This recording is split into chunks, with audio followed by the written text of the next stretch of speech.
Bon matin, Axe, content d'être avec vous. Est-ce qu'on peut remercier Mick puis le band de louanges, s'il vous plaît? On a vraiment de la chance à Axe 21 d'avoir des gens dévoués comme ça. Chaque dimanche, ils arrivent tôt pour pratiquer ensemble, pour se préparer, pour vous conduire dans un temps d'adoration. Ils sont précieux pour chacun d'entre nous. Moi, j'aimais l'idée des cadeaux. Moi, j'aimerais que les adultes aussi, on ait des bonbons dans les sacs cadeaux. Moi, je suis pour ça. Fait que Mick, j'espère que tu m'entends, mais moi, j'aimerais avoir des bonbons. De toute façon, je ne sais pas si vous savez, mais chaque prédicateur, avant les messages, ils ont comme leur petit rituel, certains. Moi, c'est de manger beaucoup de sucre. Mais ce matin, j'ai pas pu manger de sucre. Donc, on va espérer que je vais avoir assez d'énergie, mais je suis content d'être avec vous ce matin, puis surtout dans cette thématique-là, qu'on est plus un peu summer vibe, l'été. Donc, chaque prédicateur, on a le choix, libre choix, d'amener le message qu'on veut. Et j'ai réfléchi, je me suis dit, qu'est-ce que j'aimerais amener à Acts 21? Qu'est-ce que Dieu aimerait amener? Et ça a un grand lien en fait avec ce que je fais ici à Axe. Comme Mick disait, moi je suis responsable des jeunes à Axe 21. J'ai plusieurs chapeaux. Donc Axe Mini qui se réunit les dimanches matins. Je fais partie de l'équipe de Axe Mini aussi avec les bénévoles qui sont là chaque dimanche pour vous servir. Là aussi, la jeunesse d'Axe 21 qui se réunit chaque vendredi soir. On pense à temps ensemble, à temps de communauté. Vous pouvez voir la photo, ça c'était notre retraite l'an dernier. On a une retraite aussi cette année qui s'en vient. Tu veux pas manquer ça, c'est un ado d'Axe 21, ça va être extraordinaire. Notre retraite de l'an dernier était sous la coche, ça va être encore plus, je vous le dis. Donc c'est en octobre qu'on a cette retraite-là. Donc on a pas mal d'ados à Axe, on est une église justement focusée sur la prochaine génération. Mais c'est pas qu'on délaisse les autres générations non plus. C'est juste qu'ensemble, on se dit, il faut qu'on investisse tous ensemble sur les prochains qui s'en vont servir dans la société. Et quoi de mieux que nous, les empower dans leur foi, puis dans leur appel, de savoir qui ils sont, apprendre à se découvrir. Donc là, ce chapeau-là que j'ai aussi, et là aussi les jeunes adultes. Je ne sais pas s'il y a des jeunes adultes ici dans la salle ce matin. Waouh, ça c'est pas fort ça. Merci Nick, je t'ai entendu. Mais les jeunes adultes aussi, je vous explique un peu ce qui se passe. Les jeunes adultes, une fois par mois, durant les sessions universitaires, on a un rassemblement qu'on fait. Et notre prochain va être le 24 septembre. Il y aura plus d'infos bientôt à venir. Mais tu ne veux pas manquer ça. C'est un moment où on se rassemble tous ensemble, les jeunes adultes. On apprend à connecter, on se rencontre. Donc, si tu es célibataire, c'est l'endroit pour toi, je te dis. On a formé un couple l'an dernier. On a un couple qui est sorti de rassemblement jeunes adultes. Là, moi, je surveille ça, voir c'est quoi la suite. Mais c'est vraiment pas juste pour trouver quelqu'un, mais c'est vraiment pour trouver une communauté ensemble. D'autres universitaires avec toi qui peuvent partager les mêmes challenges par rapport au cégep, à l'université. Les messages, on essaie tout le temps d'avoir une thématique qui est concentrée sur ce que tu vis dans tes études. Puis si tu es un jeune professionnel, c'est ton endroit pour toi aussi. Donc, vous pouvez garder ça en prière. Le comité Jeunes Adultes est en train de se réunir dans les prochaines semaines pour organiser le premier rassemblement de cette nouvelle édition. Mais moi, j'ai hâte de voir ce qui va se passer avec tout ça. Et donc, je vais ralentir un peu, mais en ce moment, c'est la rentrée. Est-ce qu'on a des parents dans la salle? Est-ce que vous pouvez lever la main, les parents? Je vous respecte, c'est la rentrée, donc là, vous devez aller acheter les fournitures scolaires, peut-être, de vous assurer que votre enfant soit prêt. Pour les parents, que vos enfants, c'est des ados ou des jeunes adultes, j'espère que vous n'avez pas grand-chose à préparer. Mais la rentrée, c'est quelque chose d'important. On doit acheter le matériel. Si tu es un étudiant au cégep ou au secondaire, moi je me souviens, on regardait notre horaire, puis on était comme, OK, est-ce que je suis avec mon ami? Peut-être tu allais voir sur Rate My Professor, taper le nom du prof, tu es comme, OK, on va changer de cours. La première semaine, j'arrive au cégep, je m'en vais au registraire, puis j'invente n'importe quelle excuse, je ne veux pas ce cours. Donc c'est vraiment crucial la rentrée. On essaie de se préparer. Parfois, les parents vont être plus stressés que les enfants. Et pourquoi on est stressé? Pourquoi c'est une petite tension? C'est parce que c'est un nouveau départ, c'est un nouveau commencement. Nouvelle classe, nouveau programme, peut-être c'est ta première fois au cégep, peut-être pour vous les parents, c'est la première fois que vous allez amener votre enfant à la garderie. Là, vous êtes comme, est-ce qu'il va s'en sortir? Est-ce qu'il va se faire des amis? Moi, je compte sur toi, Elliot. Je sais qu'il était dans la salle. Il s'en va à la garderie bientôt. L'enfant a JF puis Roxane, je suis sûr qu'il va réussir. Mais vous voyez, on a tous un peu, quand vous êtes parents ou enfants, un peu ce petit stress, cette adrénaline de « Hey, ça s'en vient la rentrée ». Et c'est parce que c'est quelque chose d'hyper important, c'est quelque chose où on doit s'adapter, on doit analyser dans un nouvel environnement, on doit créer des relations pour s'en sortir, pour bien réussir. Moi, je m'en souviens, à chaque fois que je commençais soit un nouveau programme, nouvelle année, nouvelle école, c'était comme quelque chose qui est clé, c'est avec qui tu vas te tenir. Ça va déterminer si ton expérience va être le fun et si tu vas réussir au niveau académique aussi. Très important aussi, ces côtés-là. Mais c'est pas juste prends l'exemple de la rentrée, car on s'en vient là-dedans, puis moi, avec le chapeau que j'ai, je deal beaucoup plus avec ça. Mais c'est la même chose pour toi. Tu es un adulte, tu commences un nouveau travail, ou tu es un immigrant, tu es arrivé à Sherbrooke. Je suis sûr que vous pouvez vous rappeler les premières fois que vous êtes arrivé. Les immigrants, les deux obstacles, c'est l'hiver et trouver des relations. Parce que si tu ne trouves pas des relations avec les gens, tu ne vas jamais vraiment te sentir chez toi. C'est un peu pareil, quand on cherche une église, le fait qu'on va rester dans l'église, c'est est-ce que je me sens chez moi dans cette église-là? Puis j'espère que tu vas trouver ta place ici à Acts 21. C'est tellement déterminant. Un dicton qui dit que ça prend un village pour élever un enfant, mais moi je dirais aussi ça prend un village pour se sentir à sa place. C'est pour ça que dans les grandes villes, là tout le temps à Chinatown, une petite Italie, ou à Montréal, le plateau, où là tous les Français, je me permets de dire ça parce que moi aussi je suis français d'origine, mais moi je m'assois dans un café au plateau, je ferme les yeux et je suis en France. Pourquoi? Mais c'est parce que les gens, quand on déménage quelque part, quand on a un nouvel environnement, on veut être avec les gens qui nous ressemblent. C'est juste normal, c'est naturel.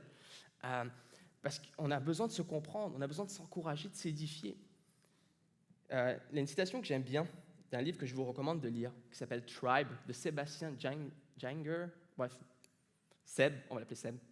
Seb nous dit « Une personne vivant dans une ville moderne ou une banlieue peut, pour la première fois dans l'histoire, passer une journée entière ou une vie entière à rencontrer de parfaits inconnus.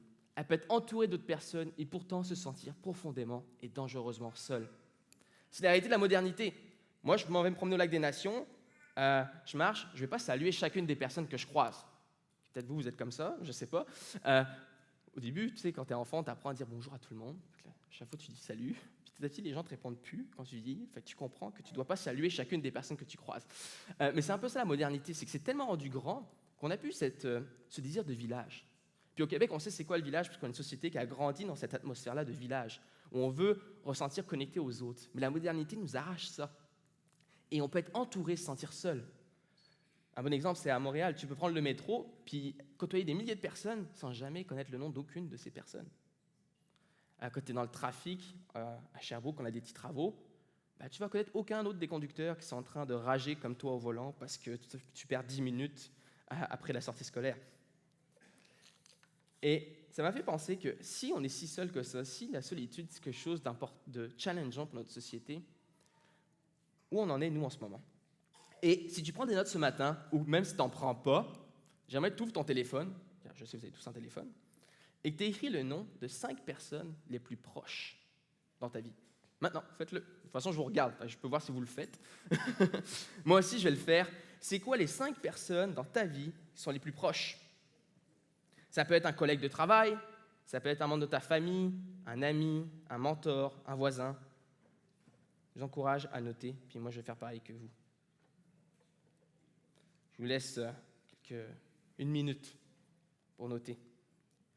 Puis 5, c'est juste parce qu'il fallait que je trouve un chiffre. Ça peut être 7, ça peut être 2, si t'es inspiré.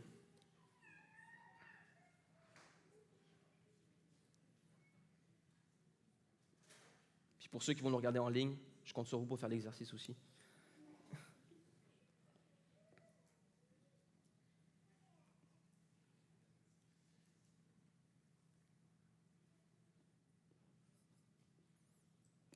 Ça, je les regarde avec certains. Là, les audacieux, ils n'ouvrent pas leur téléphone, il faut juste me fixer. Puis là, je vous regarde, puis là, vous faites comme, OK, c'est parfait, ça. Je vais prier pour nous, avant qu'on se lance dans le message de ce matin. Puis en attendant, si tu n'as pas encore écrit des noms, je te permets d'écrire pendant que je prie. OK, je prie. Hey Seigneur, on vient devant toi ce matin pour entendre ta parole, pour être encouragé puis édifié. Je te prie que tu me guides. Ce sera vraiment pas juste moi qui parle, mais toi qui parles à travers moi, Seigneur. Que tu puisses encourager les gens qui sont ici dans cette salle, les gens qui vont regarder aussi ça en différé plus tard, dans la semaine ou dans plusieurs mois. Car ce message, il est pour chacun d'entre nous. Donc je te prie, Seigneur, c'est ton dimanche. Prends soin de nous, prends soin d'Axe Mini de l'autre côté qui est en train de servir les enfants, d'avoir du fun avec eux. Qu'on puisse tous être édifiés par ta parole. Amen. Le titre du message de ce matin, c'est « Une vie construite par les relations ». C'était un peu évident vers où je m'en allais. Mais dans Proverbes, au chapitre 18, au verset 24, ça nous dit « Des camarades nombreux peuvent faire le malheur de quelqu'un, mais un ami vrai est plus fidèle qu'un frère. » La Bible en parle beaucoup de l'importance des relations. des conséquences d'une mauvaise relation, des conséquences de ne pas avoir de relation. Et notre société aussi. Notre société en est consciente. Puis Proverbe 18 est assez vrai quand on regarde au nombre d'amis Facebook qu'on a. Moi, je pense que j'ai genre 1800 amis Facebook. C'est pas pour me vanter, mais je ne connais pas les 1800 par cœur. Peut-être une centaine que je connais vraiment leur vie en général.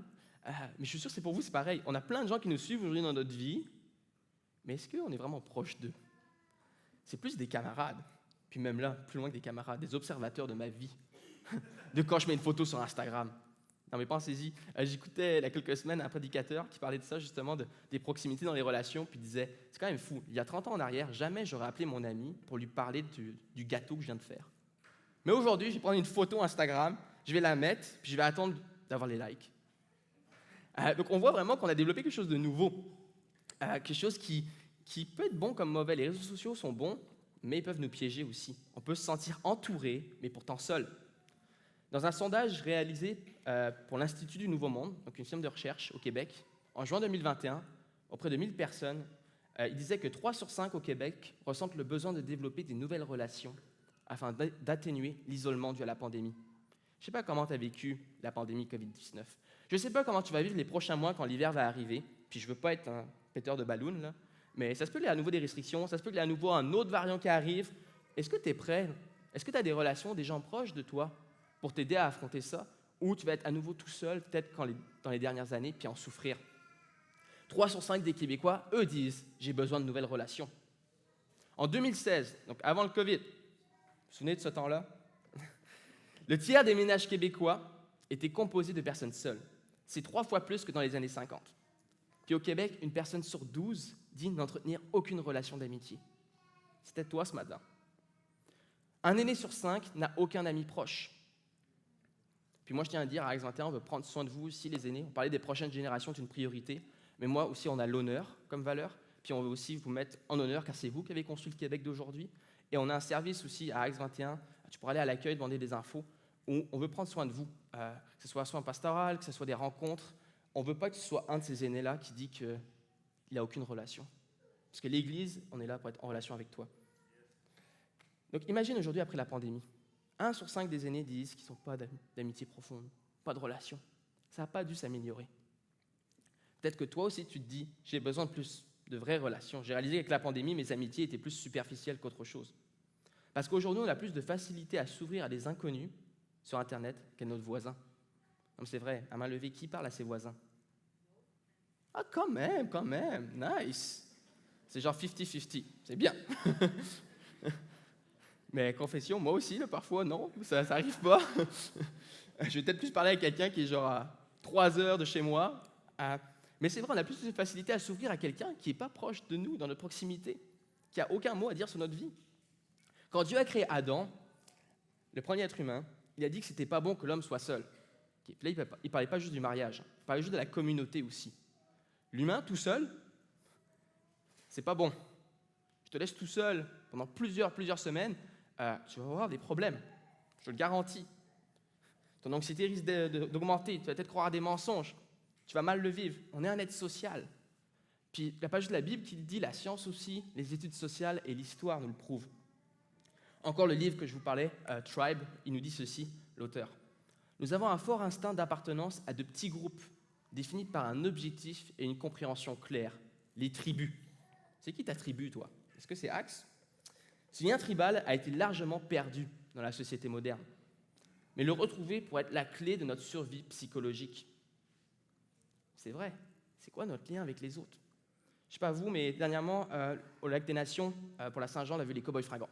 Moi, j'étais allé les voir. Et là, c'était quelque chose. Moi, j'adore les cow-boys fringants. Puis juste l'atmosphère avec les gens, on sentait qu'on avait tous quelque chose en commun, comme si on était un village pendant quelques instants. Mais aujourd'hui, c'est rare qu'on va ressortir ça en dehors d'un concert. On dit comme, ouais, let's go, on est tous québécois. Et après, tu ressors. Vous parlez pas. Mais on a ce désir-là au Québec, de retrouver le village. Seb, lui, nous parle de tribu. Moi, je préférais le terme village. On a besoin d'un village, on a besoin d'un groupe, d'être entouré, de prendre soin et d'être pris soin. Bien, amen, oui, merci Laurence, c'est vrai. Mais encore dernièrement, On a besoin d'être présent, puis je l'ai remarqué, une de mes voisines, c'est la voisine qui parle avec tout le monde dans la rue. Si tu dois faire garder ton chien, si tu pars en vacances, c'est à elle que tu vas le confier. Parce qu'elle connaît tout le monde. Puis elle s'entendait vraiment bien avec une voisine d'en face. Puis elle avait vu que niveau santé, ça allait pas trop. Donc elle était allée la visiter de temps en temps, juste prendre de ses nouvelles. Et une semaine, elle travaille au bureau. Puis un jour, exceptionnellement, elle a dû faire du télétravail. Donc ma voisine a fait du télétravail. Et il y a la voisine d'en face qui l'appelle. Puis ça faisait quelques semaines qu'elle était allée la voir pour prendre des nouvelles. Car tu sais, c'est un peu difficile. C'est une femme toute seule. Puis quelques petits problèmes de santé. La dame l'appelle et dit « Hey, je me sens pas bien. Est-ce que tu peux juste venir me voir ?» Elle, OK, je vais venir voir. Elle vient voir, et en fait, ce qui se passait, c'est qu'elle a ouvert la porte de sa voisine, et sa voisine était en train de faire un AVC. Et elle a pu procurer les premiers soins, puis les secours ont pu venir à temps pour sauver la vie de cette dame. C'est extraordinaire comme histoire, mais ça a commencé tellement simple, par la proximité qu'elle avait avec sa voisine. S'il n'avait pas eu ça, cette dame-là serait plus vivante. Les relations sont déterminantes, elles peuvent sauver des vies. Dis-moi tes 5 personnes les plus proches et je te dirai à qui tu vas ressembler dans 5 ans. Okay, ça, c'est une phrase qu'on dit souvent. Peut-être toi, tu es comme, c'est pas vrai, je crois pas à ça, mais on va regarder ça ensemble. Parce que notre moralité, notre joie, nos ambitions sont impactées par nos relations. Regarde la moralité des 5 personnes les plus proches dans ta vie, ceux qui ont un pouvoir là, dans ta vie, qui ont de l'influence. Comment est leur moralité? Regarde l'état de leur joie. Est-ce que ta joie est conditionnée par leur joie? Honnêtement, oui. Si tu t'entoures que des gens négatifs, comment tu vas avoir le positif dans la vie? Comment tu vas pouvoir te réjouir et voir ce que Dieu fait si à chaque fois que tu te réunis avec d'autres personnes, même chrétiens, vous êtes tout le temps en train de parler de vos bobos? Regarde à ton ambition. Est-ce qu'elle ressemble à l'ambition de tes amis? Est-ce que tes amis ils veulent une différence dans le monde ou ils sont juste on chill, on vit la belle vie, sans plus, on vit pour le lendemain? Les gens qui ont changé la face de la terre, qui ont fait des changements importants dans la société, s'entouraient de gens aussi qui avaient des rêves et des ambitions. Est-ce que tu t'entoures avec des gens qui ont de l'ambition? Parce que quand on a des rêves, on ne peut pas les réaliser tout seul. Puis c'est pas condescendant de dire ça, c'est juste un fait. Nos relations nous influencent et nous, on influence nos relations. Par exemple classique, plus terre à terre, tu veux te mettre en forme. Tu t'inscris au gym, tu décides de manger santé, mais tous tes amis autour de toi sont tout l'inverse. Donc eux, c'est plutôt tout ce qui est malbouffe, puis entraînement, oublie ça, même prendre une marche, c'est non. Petit à petit, même si tu ne veux pas, ton cercle social va changer. Parce que toi, si tu as vraiment une volonté sincère de changer, naturellement, tu vas t'entourer de personnes qui vont t'encourager. C'est pas mauvais, c'est juste naturel. Donc vers où tu veux aller, puis regarde aux 5 personnes que tu as écrites. Est-ce que les 5 personnes les plus proches de nous aident à nous avancer vers Dieu, ou nous aide à être centrés sur le je, me, moi, l'idole de notre société? Et c'est pour le succès de notre vie, chrétien ou non, on a besoin de 3 types de personnes que je vais parler ce matin dans notre vie. 3 types de personnes qui vont t'amener à avoir une vie épanouie et réussie. Donc on se lance. 3 types de personnes. On va regarder à la vie du roi David, qui se trouve dans l'Ancien Testament. Pour ceux qui ne connaissent pas, c'est quoi l'Ancien Testament? C'est l'histoire du peuple de Dieu avant la venue du Messie. Donc c'est avant l'an 0, donc avant Jésus. Et le roi David, c'est l'un des plus grands rois d'Israël. Puis il gouverne le royaume d'Israël, puis il a un passé modeste. Il était dernier fils d'un berger, un jour il est devenu héros de l'armée, il a été reconnu par un homme de Dieu aussi, un prophète, comme quoi un jour il serait un roi. Vraiment toute une aventure. Sa vie est extraordinaire, je t'invite à aller la lire dans l'Ancien Testament. Mais voici le premier type de personne qui a un impact dans sa vie.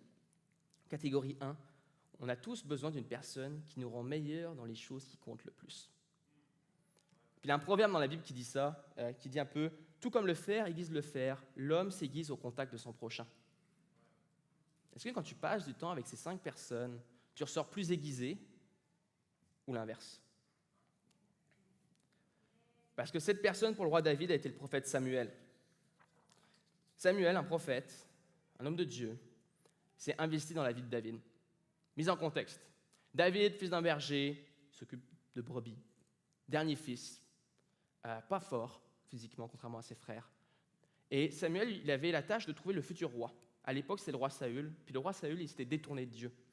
Puis Samuel, il s'est comme, OK, Dieu, je vais t'obéir, je vais trouver la personne que tu dis qui va être roi. Puis il va aller dans la famille de David. Puis même Samuel, naturellement, il ne pensait pas que ça serait David. Il regardait, ça devrait être lui, il est fort, il est bâti. Puis Dieu lui mettait à cœur, non, c'est quelqu'un d'autre. Et ce qui se passe, c'est qu'il dit au père de David, est-ce que tu as un autre fils qui traîne? Puis comme, ah oui, on en a un, on l'a oublié, il est dans le champ. Pour montrer à quel point tout le monde croyait en lui. Et ils l'ont fait revenir. Puis la Bible nous le dit même qu'il était roux, avec de beaux yeux et une belle apparence. Donc David, c'était un rouquin qui arrive, il devait belle apparence. Donc j'imagine qu'il ne voulait pas dire qu'il était musclé non plus à l'époque, sinon il nous l'aurait dit. Il aurait clairement marqué qu'il était un homme fort. Puis non, c'est pas ça, c'était comme, il était beau, David. Donc David arrive, il est beau. Donc peut-être, entre parenthèses, il essaie de nous dire qu'il paraissait fragile. Je ne sais pas. À voir. On lui demandera plus tard. Mais l'Éternel, Dieu, s'adresse à Samuel et dit, c'est lui. Ça va être lui le prochain. Puis Samuel, il obéit à Dieu. Il obéit, puis il va déclarer la vie dans la vie de David. Il va dire, toi, là, tu vas être le prochain roi. En ce moment, tu es un berger. Tu es jeune, tu ne parles peut-être pas fort, mais Dieu croit en toi. Puis, comme je crois en Dieu, moi, je crois en toi. Il a dit, David, tu es bien plus qu'un simple berger, tu es appelé à être roi. As-tu une personne dans ta vie qui te rend meilleur dans ce qui compte le plus? Des gens qui voient ton potentiel. Peut-être que pour toi, cette personne, c'est ton boss au travail. Tu as un super boss, puis lui, il croit en toi. Puis il te parle, il te donne de la vie quand il te parle. Peut-être toi, c'est un membre de ta famille, un prof à l'école. On entend souvent l'histoire, hey, c'est à cause de tel prof que j'ai étudié dans tel programme. C'est à cause de tel prof que je n'ai pas arrêté d'étudier. Puis je sais qu'on a des profs ici à Acts 21, puis je vous remercie d'investir dans la vie des jeunes qui sont au secondaire, au primaire, puis au cégep à l'université aussi. C'est tellement important d'avoir des gens, puis pas juste notre famille, qui croient en nous, puis qui déclarent des paroles de vérité. On a besoin de cette personne-là. Est-ce que dans les 5 que tu as écrits, tu peux retrouver cette personne? C'est pas obligé d'être un ami, cette personne. Deuxième catégorie, on a besoin d'une personne qui t'aide à trouver une force spirituelle en Dieu. Pour David, c'était Jonathan. Donc un petit contexte pour toi. Jonathan et David, ils sont devenus amis à la cour du roi. Okay, c'est un peu bizarre, mais Jonathan, c'était le fils du roi qui s'est détourné de Dieu, pour donner une idée. Donc Jonathan, c'était supposé être le futur roi. Mais Jonathan, il voyait très bien que Dieu appelait David. Et ils sont devenus amis ensemble. Une vraie amitié, très très puissante. Je n'ai pas le temps dans les détails aujourd'hui avec vous là-dessus, mais quand tu iras dans le livre de Samuel, tu peux aller lire, tu peux voir à quel point il y a eu un lien fort qui s'est créé entre les deux. Et à un moment donné, David est dans un grow down, vraiment un découragement total. Il était un peu, qu'est-ce que je peux faire face à Saül? Parce que Saül, il veut me tuer, le roi qui s'est détourné de Dieu. Il a envoyé des gens me pourchasser. Puis David, même s'il avait des compagnons avec lui, des soldats, il s'est enfui puis s'est caché. Donc David se cache. Je suis sûr que David ne devait pas être dans la joie, puis en mode, oui, Samuel m'avait dit que je serais roi, je vais réussir, mais il y a des milliers de soldats qui me courent après. Non, moi je pense plutôt que David il était en mode, ça va pas, on est dans la merde. Et qu'est-ce qui se passe? Jonathan, en tant qu'ami, en tant que frère, il va aller rejoindre son ami qui est dans la merde. Il attend pas, je vais attendre que la tempête passe, je vais laisser David dealer avec ses affaires, il a besoin d'être seul, affronter ses peurs. C'est un grand garçon. Non, il s'en va le voir. Puis dans 1 Samuel, chapitre 23, versets 16 à 18, ça nous dit, puis juste citer quelques morceaux, que Jonathan a fortifié la confiance en Dieu de David. Comment il a fait ça? Il a dit, n'aie pas peur, car mon père Saül ne parviendra pas à t'attraper. Tu régneras sur Israël, et moi je serai ton bras droit. Mon père le sait bien aussi. Il a rappelé à David la promesse, le potentiel qu'avait vu Samuel dans sa vie. Puis il a rappelé aussi à quel point Dieu était plus grand que les circonstances. Ça nous dit même qu'ils firent tous deux alliance. On a tous besoin d'une personne qui fortifie notre confiance en Dieu. Pour David, c'était son meilleur ami. Puis ça nous arrive tous d'être découragés, c'est normal. Moi, au début de l'été, j'étais découragé. Il me restait 2 semaines avant mes vacances, puis je peux vous dire, j'avais plus d'énergie. Je voyais mes vacances comme le Saint Graal. J'étais là, yes, je vais aller à Charlevoix, je vais avoir le repos. Mais j'avais 2 semaines à faire. 2 semaines, j'étais épuisé, puis même spirituellement, c'était lourd. C'était lourd. Tu sais, quand tu es submergé, tu n'as pas l'impression d'avoir le temps pour prier. Là, j'ai vraiment mis des guillemets parce que c'est un mensonge. Et en plus, ma dernière semaine, j'étais invité comme prédicateur dans un camp pour ados, au camp Livingstone. Donc, tu sais, je me disais, oh là là, je vais devoir prêcher genre 2 fois par jour, dans 2 semaines. je vais pas bien, ma santé, je suis fatigué, je tombe tout le temps malade, je suis découragé. Et là, j'en ai parlé à ma copine Alana, puis j'étais juste comme, ça va pas, j'ai même pas envie d'y aller, pas au camp. Là. Qu'est-ce que je vais pouvoir leur amener? Je suis malade, je suis fatigué, je suis découragé. J'arrive pas à faire ce que je veux faire. Elle m'a écouté, donc elle a écouté ma longue plainte. Mais après, elle m'a encouragé, puis elle a fortifié ma confiance en Dieu. Elle a prêché aux prédicateurs. J'ai reçu une prédication. Puis on en a tous besoin de recevoir une prédication de quelqu'un de proche dans notre vie quand ça ne va pas. Parce que ça m'a permis de changer ma perspective. OK, j'étais toujours fatigué, toujours malade, mais elle m'a rappelé c'était quoi les promesses de Dieu. C'est quoi que même je prêchais aux autres. C'est comme, hey, tu sais, tu prêches ça, est-ce que tu sais que ça s'applique aussi pour toi? C'est vrai, parfois on l'oublie face aux circonstances, face au découragement ou notre santé. Et au final, j'ai pu expérimenter la victoire de Dieu. Ça m'a permis de garder le moral. J'avais autant de choses à faire, j'étais autant fatigué. Mais ma semaine au camp pour ados, que j'étais comme, je ne vais pas être préparé, je suis tellement fatigué, qu'est-ce que je vais pouvoir leur amener? Ça a été une semaine extraordinaire. J'ai vu Dieu agir avec puissance. Il m'a utilisé, puis je l'ai fini la semaine, puis j'étais comme, j'ai aucun regret. Je suis content, mission accomplie. Mais ça a commencé parce que ma perspective avait changé. Mais je n'aurais pas été capable de le faire tout seul. As-tu quelqu'un dans ta vie qui vient te fortifier? Car on a besoin de personnes dans notre entourage qui ont la foi quand notre foi vacille. C'est pas mal d'être ébranlé dans sa foi. Ça s'appelle l'expérience humaine. Tout le monde, ça va nous arriver. Ce qui est mal, c'est quand on le vit tout seul. Quand la situation s'assombrit, quand tout le monde quitte le navire et tu sembles seul, il te faut un ami qui reste dans le navire avec toi. Elle est déterminante dans ta vie. Elle est déterminante pour peut-être que tu puisses expérimenter une guérison dans ton couple ou pour te garder dans la persévérance au travail, parce que bientôt, Dieu va te donner une promotion peut-être ou un nouveau job. Mais en ce moment, tu es appelé à continuer à travailler puis à garder le courage. Ou que ce soit une délivrance face à une addiction. Tu n'arrives pas à t'en sortir, tu as besoin d'un ami qui vient te prêcher la vie. Car après la tempête, vient aussi le calme.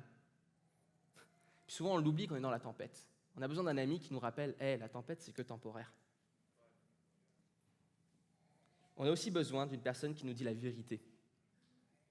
Ça, c'est essentiel. On a tous besoin de quelqu'un qui est franc, qui va oser nous ramener sur le droit chemin. Tu sais, la personne que tu vas aller voir, puis tu as comme une petite crainte parfois de comme, je n'ai pas le choix de lui dire. Puis je sais, j'ai échoué, il va me rentrer dedans.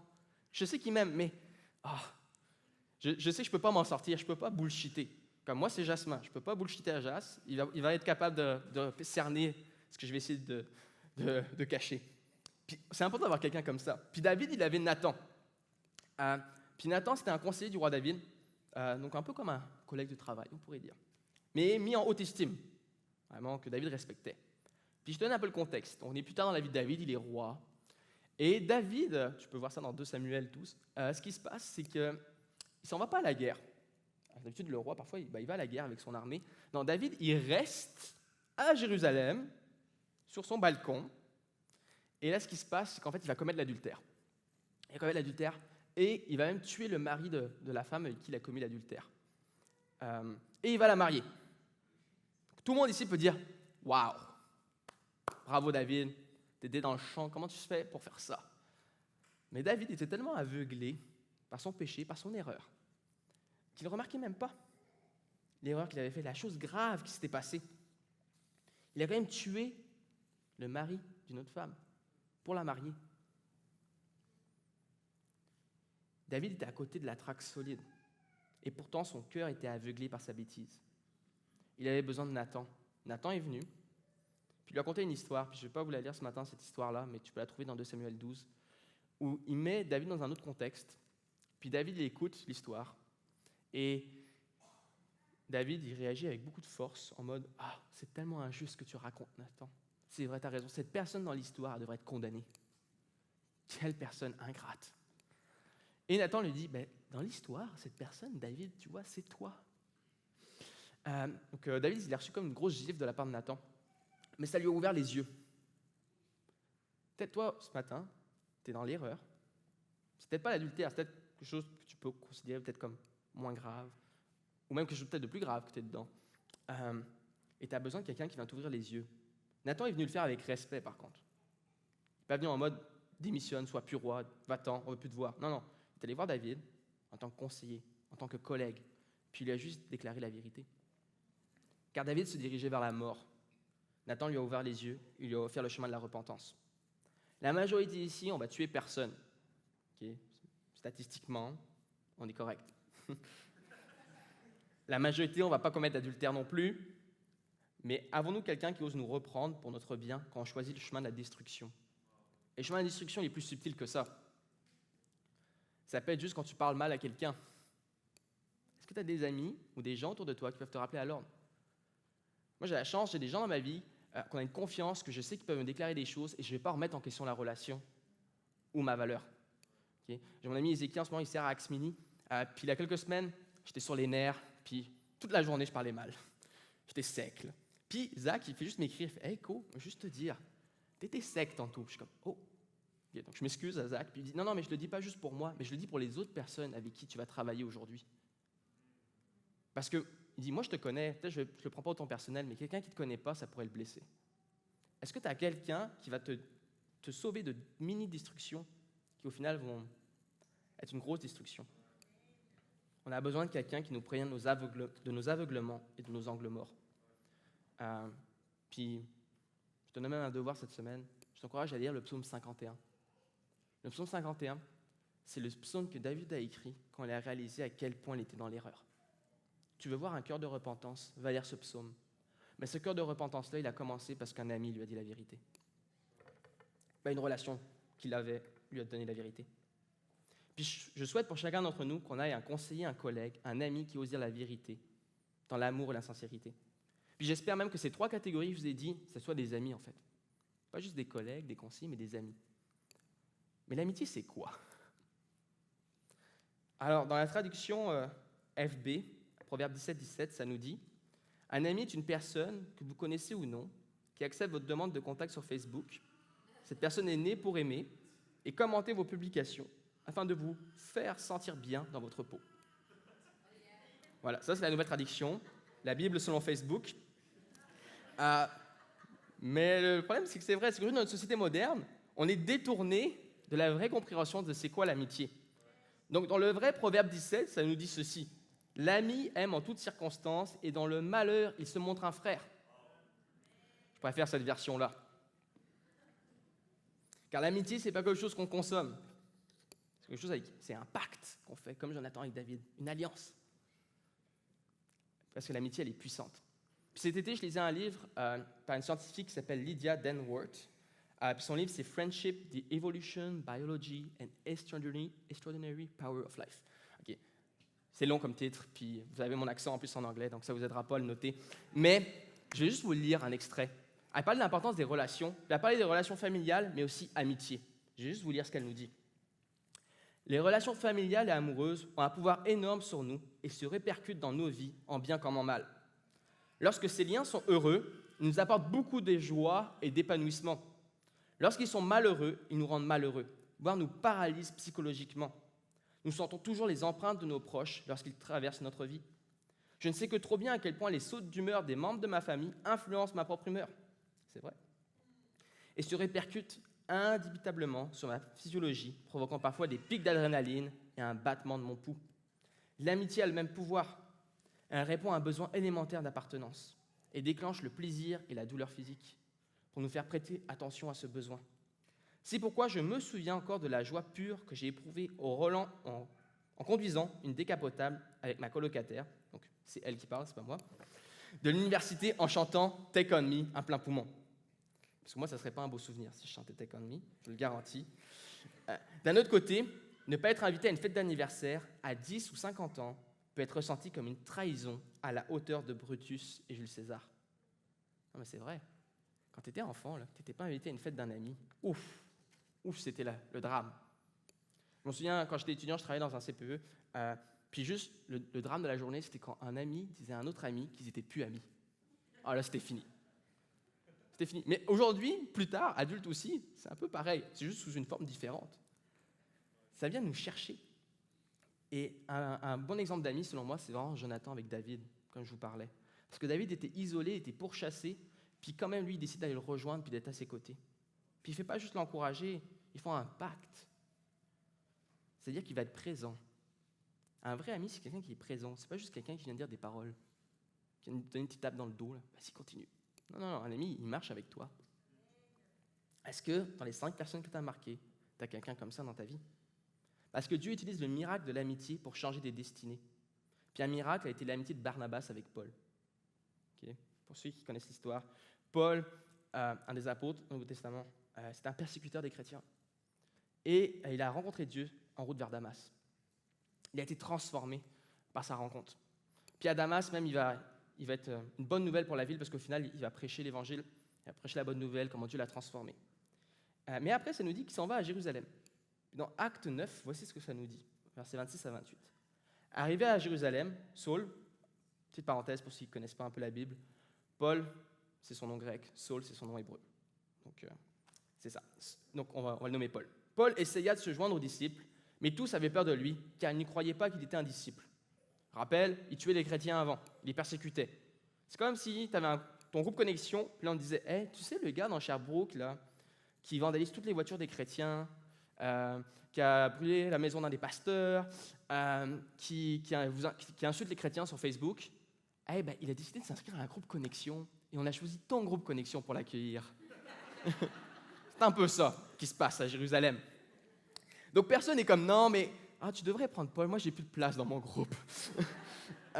Puis Barnabas, ça dit qu'il l'a pris avec lui, qu'il le conduit vers les apôtres et qu'il raconte comment sur le chemin, Paul avait vu le Seigneur, et qu'il lui avait parlé et avec quelle assurance il avait prêché à Damas au nom de Jésus. Ça nous dit après que Paul allait et venait avec eux dans Jérusalem et s'exprimait en toute assurance au nom du Seigneur. Barnabas et Paul, ils ont une grande amitié parce qu'après, ils ont fait le ministère ensemble pendant longtemps. Mais ça a commencé avec Barnabas qui a mis sa confiance, puis qui a dit, c'est quoi? Moi, je vais parler au nom de Paul, je vais être responsable de lui. Vous n'avez pas confiance? Moi, j'ai confiance en lui. Fait que s'il fait une bêtise, au pire, ça reviendra sur moi. Mais moi, j'étais avec Paul parce que je crois en lui. Puis il n'a pas juste dit, puis il est parti. Barnabas, après, il restait avec Paul pendant beaucoup de temps dans leur vie. La destinée de Paul, elle n'a pas juste changé sur la route vers Damas. Parce que la route vers Damas, Paul, il a juste rencontré Dieu. Il s'est converti. Waouh!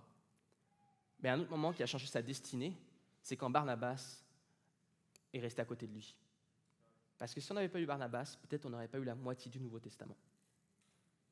Donc, je sais que la Bible n'a plus besoin d'être écrite aujourd'hui, on n'a plus besoin de nouveaux livres dans la Bible, mais tu as peut-être quand même un Paul à côté de toi qui a besoin justement que tu stand up pour lui, puis qui va changer la société, ou ton milieu de travail, ou ta famille.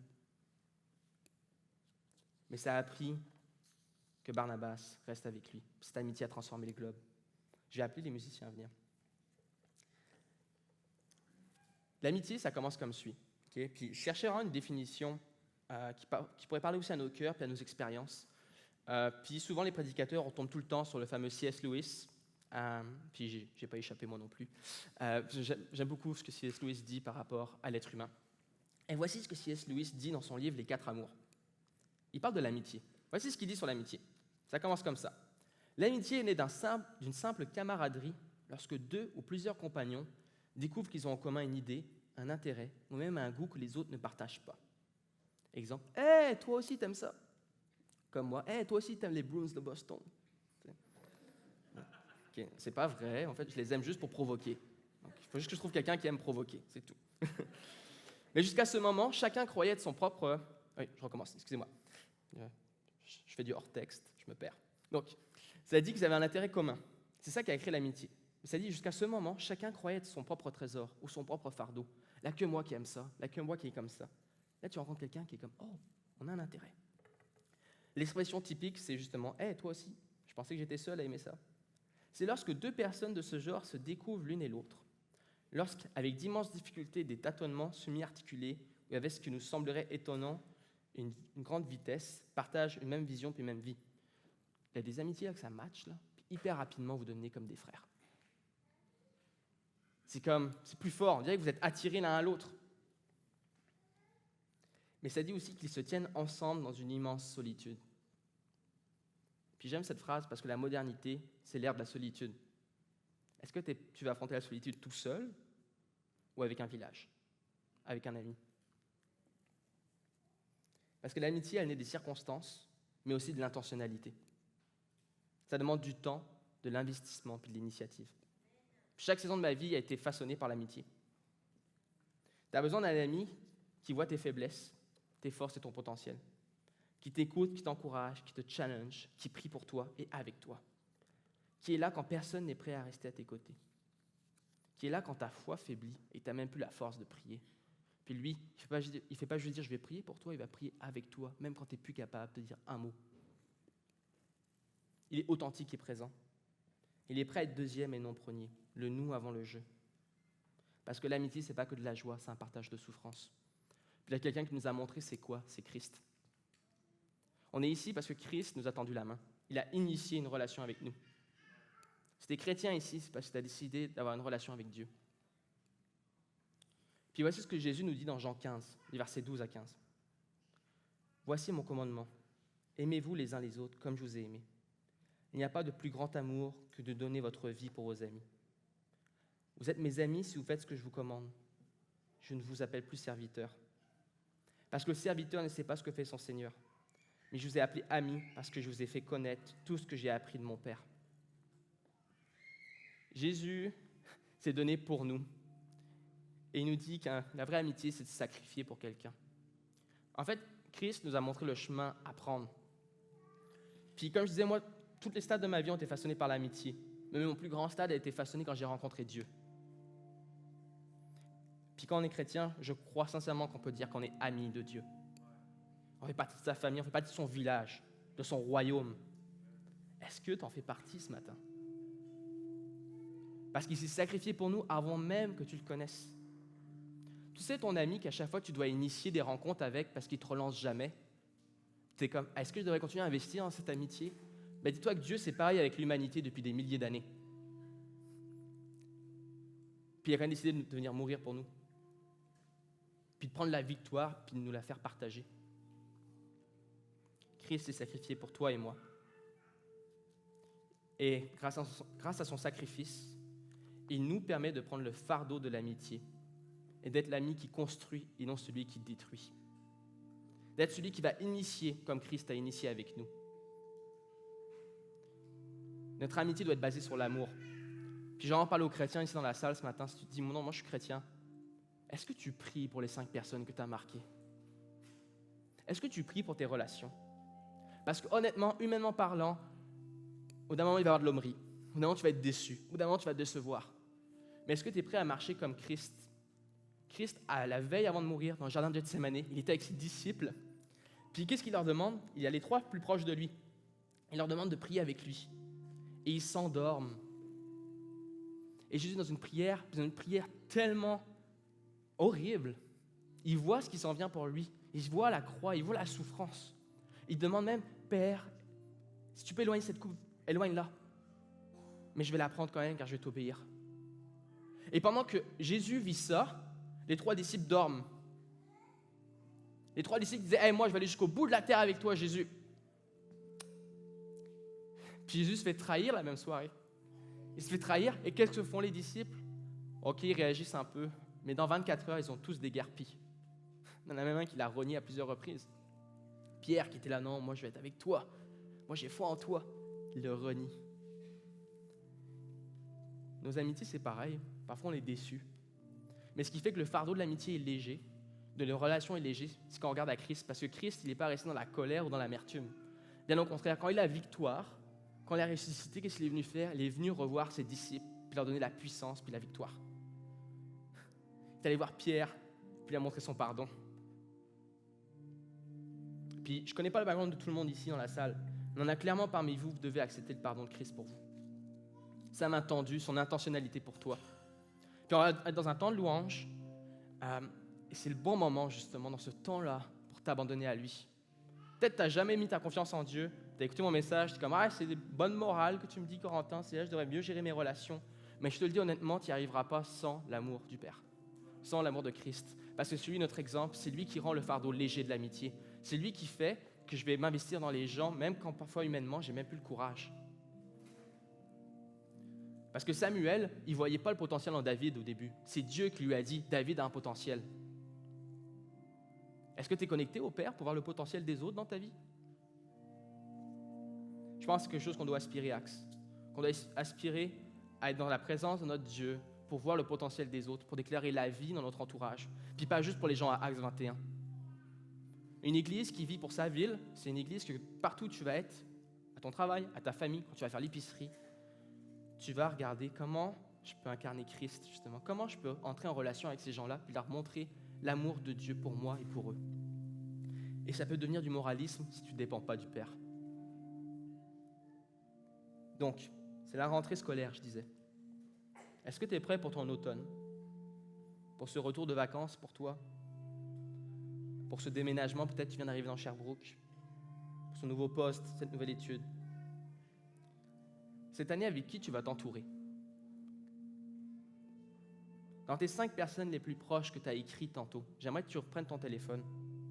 Regarde les noms que tu as écrits.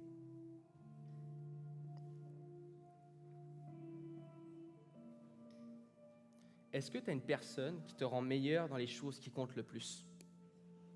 Regarde les 5 noms, ou 7 ou 2 que tu as écrits. Est-ce que là, rend quelqu'un qui te rend meilleur dans les choses qui comptent le plus? Est-ce que tu as quelqu'un qui t'aide à trouver une force spirituelle en Dieu, comme Jonathan avec David? Et est-ce que tu as quelqu'un qui te dit la vérité? Qui va veiller sur toi cet automne? Qui va veiller sur le bien-être de ton âme? Mais toi, sur qui tu vas veiller? Sur les 5 personnes que tu as marquées, toi, es-tu la personne qui fortifie? Es-tu la personne qui prêche la vie? Es-tu la personne qui ose dire la vérité? Qui décide de dire le potentiel dans les autres? Comment tu les gères, tes relations? Es-tu la personne qui pense plus à divertir? Puis il n'a aucun mal à divertir. Mais est-ce que tu es la personne qui se sacrifie? Puis sacrifier, c'est pas juste quand quelqu'un est dans un problème, mais c'est aussi prévenir un problème. Puis il y a des gens dans vos amitiés en ce moment, il y a des choses que vous devez dire, puis vous ne le dites pas parce que vous avez peut-être peur de briser cette amitié-là. Mais il n'y a rien de plus beau qu'un ami qui dit la vérité dans l'amour. Puis peut-être la personne va mal le recevoir au début. Mais il va se rappeler de ta fidélité par contre. Donc, qu'est-ce que tu dois faire, Axe? C'est quoi l'action face à l'appel que je vous lance par rapport à nos relations? Est-ce que tu es prêt à être comme Samuel, comme Jonathan et Nathan dans tes relations? Mais ultimement, est-ce que tu es prêt à incarner Christ? Car Dieu nous a choisis pour être en relation avec lui. Et il a choisi aussi les autres pour être en relation avec nous. Dieu a choisi tes amis qu'il va mettre sur ta route. Fais-lui confiance. Soyons quelqu'un qui donne la vie. Je vais prier pour nous. Puis alors, j'ai prié, je veux que tu penses aux 5 personnes que tu as écrites. Puis s'il y a une catégorie qui manque dans ces 5 personnes-là, ben c'est bien correct. Car le but de ce message, c'est de nous pousser vers Dieu pour lui demander de susciter des relations comme j'ai parlé. Je vais prier pour nous, Axe, puis après on va aller dans la louange. Prions. Hey, Père éternel, on vient devant toi. Je te remercie, Seigneur, pour ta parole qui est parfaite, qui nous guide et qui nous encourage, qui nous amène à découvrir ton amour pour nous.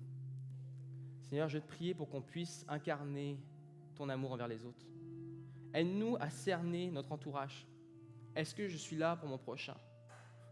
Est-ce que je dis la vérité? Est-ce que j'encourage et je construis ou je détruis? Avec qui je m'entoure en ce moment, Seigneur? Montre-moi avec qui m'entourer pour pouvoir grandir. Ouais, Père, Acts 21, on est devant toi. On veut te servir, on veut être une église pour la ville. Mais en premier, on a besoin d'être une église pour toi, Jésus. On a besoin que tu portes le fardeau avec nous des relations humaines. Dans ce monde de solitude, de modernité, de consommation, on a besoin de revivre ce village-là qu'on chante dans le folklore québécois. Mais un vrai village, un village parfait, pas un village détourné de toi, avec toi au centre, Jésus.